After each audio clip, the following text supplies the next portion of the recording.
કડવી તો છે જ, અને આપણે કહેવાના છીએ કડવી. બાપુનો માથે પાવર છે એટલે આપણે કઈ ફાટી પણ નથી પડતા. પણ કહેવાનો મારો અર્થ એ છે, બાપુ આજ દિવસે કહેતા હતા કે આજ મારે કંઈક આપવાનું છે, તમે બધા રોકાજો. કેટલા રોકાણા? આમાં 50% હલવાઈને રોકાણા છે. વાહન મળે એવું ન હોય એ રોકાણા છે. શું માંગ શું છે? જેટલા તો એમ કહેતા હતા ઝટ બાપુનો પગ ધોઈ નાખ્યો, ઝટ ઘર ભેગા થાય. અહીંયા ઘરે ને ઘરે ધોઈ નાખ્યા હોત તમારે તો મેળ ન પડી જાય. સદગુરુના શબ્દની શાન જ નથી રામ. મારી વાત તમને ગમશે નહીં, પણ અમે બેઠા હતા બપોરે, અમે એ જ વાત કરતા હતા કે આમ નામ મરી જવાના આપણે. એમાં હું ભેગો આવી જાઉં, મને કાંઈ શેડો અડી ગયો એવી કઈ વાત નથી. હું તમારી ભેગો છું, મેં કાંઈ નથી કર્યું. કહેવાનો મારો અર્થ એ છે કે સદગુરુ મહારાજનું તમે એક સદગુરુ ધારણ કરો. તમે જે ગુરુ મહારાજ જે કાંઈ મંત્ર આપતા હોય, જે કાંઈ કંઠી બાંધતા હોય, જે કાંઈ ઉપદેશ આપતા હોય, એમાં આપણે ઊંડું નથી ઉતરવું. પણ મારો કહેવાનો અર્થ એ છે કે આનો મિનિંગ શું? સદગુરુ બનાવવાનો મિનિંગ શું? શું કામ બનાવવા, શું કામ પડે? આની ખબર ન હોય તો બાબુ આનો અર્થ જ નથી ને કાંઈ, કોઈ ફાયદો જ નથી આમાં. તમે હું તો આપણે ખાડમાં જવાના છીએ, પણ ગુરુને ખાડમાં નાખવાના. હા, તમે એવું ન માનતા કે બાપુને જાજા છેલ્લા બાપુ ફાવી ગયા, બાપુ દુખી છે એટલા તો આપણે નથી. મારી વાત દાંત કાઢવા જેવી નથી. તમે અમુક ભલે મારી વાત દાંતમાં કાઢી નાખો, પણ બાબુ આ વેદનાની વાત છે. કાલ જિંદગી ખૂટી રહે, કાંઈ મેળ નથી પડવાનો. એટલે તો મહાપુરુષો કહે છે કે આત્માને ઓળખ્યા વિના 184 નહીં મળે. તો આત્માને તમે ઓળખશો કેવી રીતે? કોણ ઓળખાવશે? ક્યાં છે? આપણે હગાવાળા હોય, પૈસાદાર હોય, આબરૂવાળા હોય, વિજ્ઞાનવાળા હોય, ભણેલા હોય, ઈ શીખડાવે? ઈ તો ઈ ઉભા વાહડા જેવા રાખડે, કોઈ બોલાવતું નથી. આવા સાધુ બાપુ ઝૂંપડીઓ વાળીને બેઠા છે, આખી દુનિયા પગે લાગે છે. શું કામ? શું છે અહીંયા પગે લાગવાની જરૂર શું છે? હાલો ગુરુજી ભાઈ, હાલો ગુરુજી ભાઈ. શું આ રોટલા તોડવા? કોઈ મતલબ નથી રામ. અને હું તો બાપુ કે હું કહું છું, હું તો એમ કહું છું કે આવા ધક્કાય ન કરશો, કોઈ ફાયદો નથી. 25 રૂપિયા તમારા ઓછા થાય ને તમે કાંઈ લઈ ન કરો, આનો મતલબ નથી કાંઈ. અરે હું તો એમ કહું, ગુરુજીની વાંહે વેસાઈ જવા, દેહનો સોદો કરી નાખો. સોદો જણ હોય કે બેન હોય કે ભાઈ હોય જે હોય, એક ગુરુજી વાંહે વેચાઈ જવાય. હરિશ્ચંદ્ર રાજા આખી દુનિયા જાણે છે, સદગુરુના બેણું ભરવા માટે બાપુ બૈરાની હરરાજી કરી નાખી, પોતે વેચાઈ ગયો, છોકરાને વેચી નાખ્યો. હજી આપણે ઈ ક્યાં કરવાનું છે? એક સદગુરુ કે ઈ જો ન કરીએ, કોઈ સદગુરુ એમ કે આજ તમે રોકાજો, અને રોકાવાની જેને ફુરસદ નથી, શું મેળવી શકવાના હતા ભલામણ? કાંઈ મેળ નથી પડવાનો રામ. ભલે બધા આપણે આનંદ કરીશું, મોજ કરીશું, એટલું બાકી નકરી મોજ કરવા જેવું નથી. પેટ તો કૂતરાય ભરી લે છે. કીડીથી હાથી સુધી કોઈ ભૂખ્યું નથી રહેતું. ઈશ્વર બધાયનો છે. પ્રકૃતિ જેને બનાવી છે ને, એને બધી સમજીને બનાવી છે. આ તો આપણે પાવરમાં બાયું ચડાવી છે. કેટલાય ખોવાઈ ગયા. મોટા હતા મયપતિ, ગજબ હતા ગંભીર, સબળ જેના શરીર મહાણે દીઠા મેકરણ. એક રાક્ષસો જેવા રાક્ષસો એ તપોબળથી ઈશ્વરને હેઠે મેળવી, અને પોતે બાપુ અમરના જ્યારે વચનમાં મેળવી લીધા હોય, એને આ દુનિયામાં ધૂળ ધાણી કરી નાખ્યા. તમે મેં તો શું મેળવ્યું છે? તમારા પૂરતું જો તમે ન કઈ કરી શકો તો મને તો ખરેખર મને એટલું બધું નથી સમજાણું, પણ મને થોડુંક સમજાણા પછી મને વેદના થાય. અમે આ પ્રેમજીભાઈને બધા પૂછો, અમે બધા એકલા બેઠા હોય ને, તમે વાતો કરી કે સારું કેટલું અંધારું આમાં, તો હવે આમાં શું કરવું? આમ વેદના છે. બાકી તમે કપાણે મરો કે કાંઈક મેળવો તો મને કાંઈ શું, મને શું ફેર પડવાનું, મને શું ફાયદો છે? એક 12 મહિને તમે એક હોય, જો કે સાજા ભાગ તો 12 મહિને જ આવે છે, અમુક તો 12 મહિને નથી આવતા. ઘરે બેઠા બેઠા કે હગરામ બાપુ અમારા ગુરુ, હગરામ બાપુ હા મોટો સિંહ માર્યો, હગરામ બાપુને ગુરુ બનાવ્યા. શું લેવા બનાવ્યા છે? હગરામ બાપુ ને આખી દુનિયા ઓળખે છે. તમને ઓળખે પાડોશી તે કોઈ મતલબ નથી રામ. એટલા માટે મહાપુરુષો બાપુ જો આ વાણી એવું કહે છે, જેઠીરામ બાપુની વાણી છે ને, કે મારા ગુરુની બાપુ શું વાત કરું. અરે શું મારા રામ, વાણીમાં તમે ઉતરો તો તમારા રૂવાડા ઊભા થઈ જાય કે સદગુરુની વાંહે કેવા કેવા ખપી ગયા છે. તમને મને હજી ખબર જ નથી ભલામણ. એક આપણને એમ કે આ રોટલા એમના છે, ખાટલા એમના છે, ગાડલા એમના છે, ગોદડા એમના, તોય રોકાતા નથી. હવે અહીંયા તમારે શું, અહીંયા નડો જ છો તો આ રોકાવ એક દિવસ શું ફેર પડે? ના ઘરે જવું, ઘરે જાય કે ટેકરીએ જવું, ચા હળીએ કંઈક એક ઠેકાણે ઠરો, એક ઠેકાણે મરો. અને કાંઈક બાબુ તમારી સ્થિરતા હોવી જોઈએ. મારો કહેવાનો અર્થ કંઈક સ્થિરતા હોય તો જ તમે કંઈક સદગુરુ માં કંઈક વાત સમજી શકો, સાંભળી શકો, કંઈક લઈ શકો. કહેવાનો મારો અર્થ એ છે. એક શિષ્ય હતો ને, ગુરુ ને શિષ્ય બે હતા. એક શિષ્યને પરિસ્થિતિ બહુ ખરાબ હતી, ખાવા 2 ટાઈમનો રોટલો ન મળે. પોતે માણસ સાચો, સત્ય, ગુરુ મહારાજને ભગવાન ઘોડે માને અને વિચાર કરે કે હારું માણા જેવો અવતાર મળ્યો, કીડીને કણ હાથીને મણ મળે, મને 2 ટાઈમ રોટલો ન મળે તો આ જીવીને શું કરવાનું? એટલે એને મરવાનો વિચાર આવ્યો કે હવે આપઘાત કરીને મરી જાવ. પણ છતાં એના એક અંદર એક ગુરુ મહારાજના બાપુ શબ્દનો જો પાવર હોય, એની ટકાવારી હોય, એ તો હાકડીમાં આવો ને તારે એનો તોલ થાય, ત્યાં સુધી ન થાય. એને વિચાર એવો આવ્યો કે મરી જવું છે વાત પાકી છે, પણ એકવાર ગુરુને મળી આવું, ગુરુના દર્શન કરી આવું. મારે ગુરુને કહેવું નથી, પણ ગુરુ મહારાજને હું એક દર્શન કરી લઉં. ગુરુ મહારાજ પાસે આવે છે અને વંદન કરી અને બેસે છે. અને પછી ગુરુ મહારાજ એને કહે, જો તમારે બાબુ ગુરુની, સદગુરુની, શિષ્યની એક શાન હોય ને તો તમારી દ્રષ્ટિ વાત કરી લે, બોલવું ન પડે, તમારે પીડા શું છે નજર વાત કરી લે.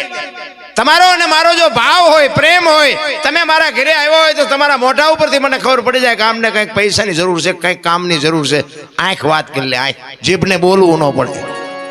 સદગુરુ મહારાજ એના શિષ્યને કહે છે કે મરવાનું હતું તો પછી આ શું કામ આવ્યો? સદગુરુ બાપુ એ વાત કરે ને તો શિષ્યને વાટ્યો હોય તો લોહી નો, અને 2 આંખમાં આંવડાને ધારું થવા માંડી કે બાપુ હું કરું? કારણ કે એ તો સદગુરુ તો બાપુ આપણને બધાને ઓળખે છે. તમને જે હોય બાપુ છે ને બધાને ઓળખે છે. કોઈને કહેતા નથી કે તું આમ કે તું આમ. બાકી કોઈ એમ કહેતો કે ના એમ સાજુ કામ કરી નાખ્યું, બાપુને સાજુ દઈ દીધું, એ કાંઈ વ્યામમાં રહેવાની જરૂર નથી. શિષ્ય રોવા માંડ્યો કે બાપુ હું કરું? મારે 2 ટાઈમ એક પેટ ભરવાનો જો બટકું રોટલો ન મળતો હોય તો હું જીવીને શું કરું? એ કે મરીને અરસ્તો થઈ જાય. તો કે પણ બાપુ શું કરું? તો કે તારી પાસે કેટલા પૈસા હોય તો તું ધંધો કરીએ? તો કે બાપુ 100 રૂપિયા હોય તો કંઈક મારો ધંધો થાય. એટલે કે એક કામ કર, તારા ઘરમાં કે ધૂમ બાવા છે, આમ ધૂમ બાવા, એ કે હાવાનો જ નથી, ધૂમ બાવા ચેદુના સડી ગયા છે. જો કે આપણને લાગુ પડે છે, આપણને આ બધાને ધૂમ બાવા સડી ગયેલા છે એટલે નથી કાંઈ દેખાતું. એ કે બાપુ ધૂમ બાવા તો ગાડી બંધાયેલા છે. એ કે તું ધૂમ બાવાને લઈ અને હુંડલામાં ભરી અને બજારમાં વેચવા નીકળજે. પણ એને કીધું નહીં કે બાપુ આ ધૂમ બાવાને કોણ લેજો? ગુરુજી ઉપર શબ્દની તમને વિશ્વાસ હોવો જોઈએ કે મારો ગુરુ બોલ્યો એની સત્ય જ હોય. ધૂમ બાવાય ખપી જાય, ધૂળે ખપી જાય, પણ વિશ્વાસ હોય તો. ઘરે આવી અને એને ધૂમ બાવા પાડી અને હુંડલામાં ભરી અને બજારમાં નીકળ્યો. લાડ્યું પાડે, કોઈને લેવા છે ધૂમ બાવા, કોઈને લેવા છે ધૂમ બાવા.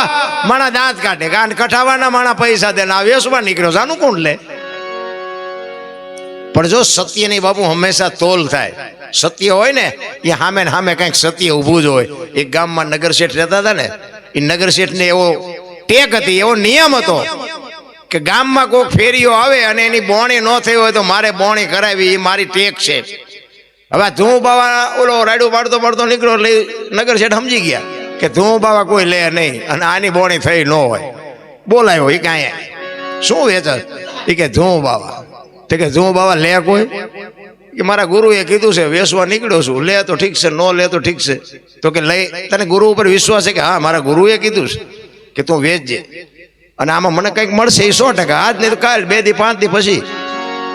તો કે મારે એવી ટેક છે કે ફેરિયાને બોણી ન થઈ હોય તો મારે બોણી કરાવી. આને કેટલા લેવાના છે? કે મારે 100 રૂપિયા લેવાના છે આને. એ કે આના 100 હોય કે મારે 90 માં નથી દેવી અને 110 માં નથી દેવી. તમારે જોતું હોય તો એ કે 100 માં આપું. ધૂમ બાવા લઈ લીધા, 100 રૂપિયા આપી દીધા. હવે આપણે ઘરે ધૂમ બાવા લઈને જાઓ એટલે ઘરે ભડકો કેવો થાય? ઘરે કોઈ એમ કે ભારે કામ કર્યું, 2 તોલા હોનું લઈ જવાય, ઘર આખું લાગી જાય. ધૂમ બાવા ઘરે લઈ જવાય, ડખા કેવા થાય? એની વહુ ને એના છોકરાને કે આપણી પાસે એટલી બધી સંપત્તિ છે, શું ધૂમ બાવા ભેગા કરવા પૈસા છે? આ નાખી આવો, દી આવો, પાછા 100 રૂપિયા લઈ આવો. બોલો કે મારી ટેક છે, એ મારી ટેક તૂટે. જો ટેક કેને કહેવાય? સત્યની બાબુ પરીક્ષા તો થવાની, પણ ટેક એને કહેવાય કે જીવ જાય પણ માણસ છટકે નહીં અને છોડે નહીં, એને ટેક કહેવાય. એનું બૈરું કે છે, એનો છોકરો કે છે કે આ ધંધો નથી કરવાનો, રૂપિયા લઈ આવો, ઈ કે ઈ મારાથી નહીં બને, તમારે મને રોટલો દેવો હોય તો ભલે, ન દેવો તો ભલે, મારી ટેક છે, એ મારી ટેક છે. રસોઈ ન બનાવીને ઉપલા માળમાં જઈને હુઈ ગયો. રાત પડીને બાપુ એક બેન આવી, હુઈ ગયા પછી રાતે ઊંઘમાં જામેલો, અને એમાં બેન આવી અને કીધું શેઠ જાગો છો? તો કે હા. એ કે હું જાઉં છું તમારા ઘરમાંથી. એ કે જાવ એનું તો બરોબર છે, પણ તમે સો કોણ? એ કે હું લક્ષ્મી છું તારા ઘરની, અને તું આ ધવો તું બાબા ભેગા કરી તો મારે અહીં રહીને શું કામ છે? લક્ષ્મીજીને કીધું કે રહેવું હોય તો તમારું ઘર છે, ને જવું હોય ડેલો ઉગાડો છે, મારી ટેક નહીં તૂટે. છે તૈયારી આપણી? આપણા ઘરમાંથી એક 10 ની નોટ ખિસ્સામાંથી પડી જાય, આખા ઘરને હળિયા ચડાવી. ઈ કે તમારે રહેવું હોય તો ઘર છે, જવું હોય તો ડેલો ઉગાડો છે, મારી ટેક નહીં તૂટે. લક્ષ્મી ગઈ, બીજે દી હૂતો તો, અને 2 બાયું આવી.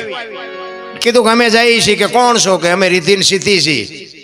ઈ કે રહેવું હોય તો ઘર છે, ને જવું હોય તો તમે ઉપડો. રીધિન સીધી બે નીકળી ગયા. ત્રીજા દિવસે બાપુ એક સ્ત્રી અને એક પુરુષ આવે ને કીધું કે અમે જઈએ છીએ. કે તમે કોણ છો? ઈ કે હું યશ છું અને આ કીર્તિ છે. બાપુ પૈસા હોય તો જ આ દુનિયામાં યશ ને કીર્તિ છે. નાણા વગરના નાથિયા, નાણા વાળા નાથાલાલ. પૈસા હોય ને આખી દુનિયા બાપુ વાય વાય ગદબ વાય બકરા રખડતા એમ રખડે. પૈસા ખૂટે કે બોલો મોટી મોટી કરતો જો પતી ગયો. ઈના ઈ દુનિયા ખાઈ જેવો ઈવડા ઈ જ ખાઈ જવાય, ઈ જ પાછા આપણને ગાડ્યું દે. યશ અને કીર્તિ કે છે કે લક્ષ્મી જાય તો રીધિ સીધી જાય, અને લક્ષ્મી ને રીધિ સીધી જાય અહીંયા અમારથી રોકાવાય નહીં. તો કે ડેલો ઉગાડો છો, ઉપડો. કેટલી તૈયારી કહેવાય. તમે વિચાર કરો, ઘરમાં કાંઈ જ નો રે, યશ નો રે, કીર્તિ નો રે, લક્ષ્મી નો રે, રીધિ નો રે, સીધી નો રે, માણા કેટલો ભાંગી જાય. અને ચોથો દિવસ થયો ને બાબુ એક પુરુષ આવે અને એને રાતે જગાડ્યો. ઈ કે જાગો છો? ઈ કે જાગું શું, મારે કઈ સાંભળવું નથી, જાવું હોય તમે ઉપડો, જે હોય. તેથી વ્યક્તિ કહે છે કે હું જાવા નથી આવ્યો, હું તારા ઘરમાં એક પગે ઊભો તો હું તારો ધર્મ છું.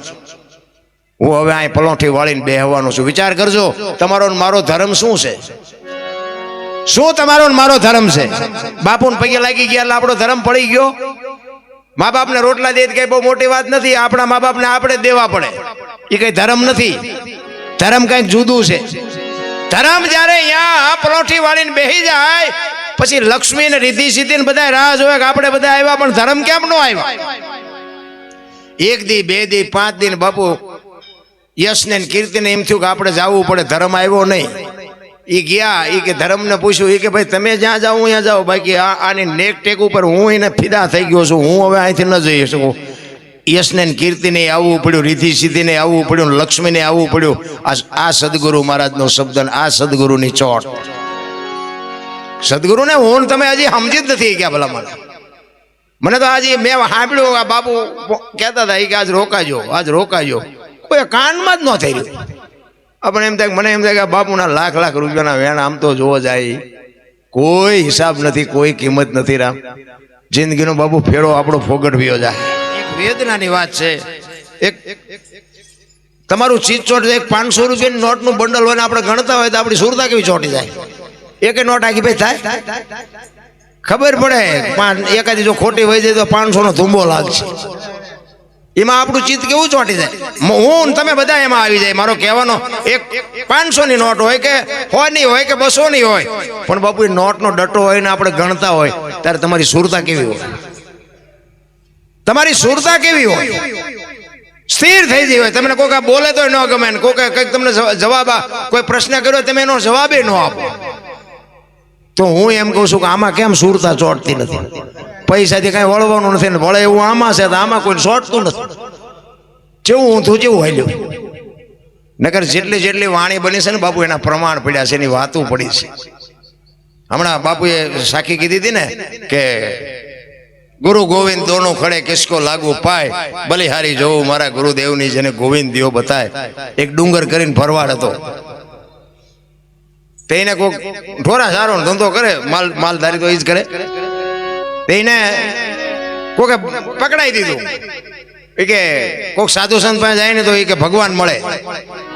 અને ભાઈ જેને હોય ને ભેગા થાય ને અમારા જેવો કોઈ ભજન ગાતો એને કહે ભગવાન ક્યાં મળે, હે ભગવાન ક્યાં હોય, હે ભગવાન ક્યાં હોય, સાધુ મળે સાધુ ને કે, કોઈક મહારાજ મળે મહારાજ ને કે, કોઈક ભજન ગાતો હોય એને કે. એટલે પછી ગામના કંટાળી ગયા કે આને જો ને ભગવાનની ભૂખ ઉગડી છે. એ કે ઓલા આપણા ગામની બાજુ આશ્રમ રહ્યા ડુંગરપુરી બાપુ છે ને અહીંયા મોકલી દો. બાપુ બાપુ તમે જોવો તો તપેલી હળગતી હોય એમ હળગતા હોય બાપુ, એવા ક્રોધી બાપુ. માણાએ મોકલી દીધા. એ કે ડુંગરપુરી બાપુ ને મોકલી દીધું. અરે ભીમપુરી, માફ કરજો, ડુંગર તો આનું નામ હતું. ભીમપુરી બાપુ ને અહીંયા એ કે મોકલી દો. ભીમપુરી એને બધું હમો કરશે, ભગવાનના દર્શન કરાવશે ને બધું કરાવશે. ત્યાં ગયો અને કીધું કે બાપુ મારે ભગવાનના દર્શન કરવા છે. ભીમપુરી કે ભાઈ તું કરતો એ કર, એમ ભગવાન રેટો નથી. પણ કે ના બાપુ, ઘણા મને કીધું ભીમપુરી બાપુ અહીંયા જાઓ, તમારી પાસે આવ્યો છું. મને કયો ને તો એ કે જો આ ગૌશાળાની ગાયું છે ને એ અત્યારે ગાયું સારવાનું કામ કરે. પેલા ગાયું સારવાનું કામ કર્યું, મહિનો 2 મહિના 6 મહિના, વળી પાછું ક્યારેક બાપુ ભાઈ આવે, બાપુ ભગવાન આવ્યા? એ કે આવશે હું કઈ તું ગાયું લઈને જા. વળી પાછું 2-5 દી થાય કે બાપુ ભગવાન આવ્યા. પછી બાપુ ખારા થયા ને, એક ભાડીયો કૂવો હતો. એ કે ઓલો કૂવો છે ને ત્યાં જોયો ને, એ કે એમાં ધૂમકો મારી એમાં પડ્યો જાય. અને આને ગાંઠ વળી જાય મારો ગુરુ બોલ્યો ખોટું ન હોય, ભાડિયા કૂવામાં જ હોય. અત્યાર સુધી ભાડ્યો જ નહીં, મને ખબર નહોતી ને કરા ગાયું એટલી સારત જ નહીં. અને અહીંયા બાપુ હળી કાઢી અને બાપુ અખિલ બ્રહ્માંડના માલિકને એમ થયું ગુરુ મહારાજના શબ્દ ઉપર આ ધૂમકો મારશે ને આના ટાંટિયા ભાંગી જાય છે. અખિલ બ્રહ્માંડના માલિકને બાપુ એનું બાવડું પકડવું પડ્યું. અને બાવડું પકડ્યા પછી એમ કે છે શું કામ ધૂમકો મારે? મારે ભગવાન જોવો છે કે ભગવાન હું જ છું.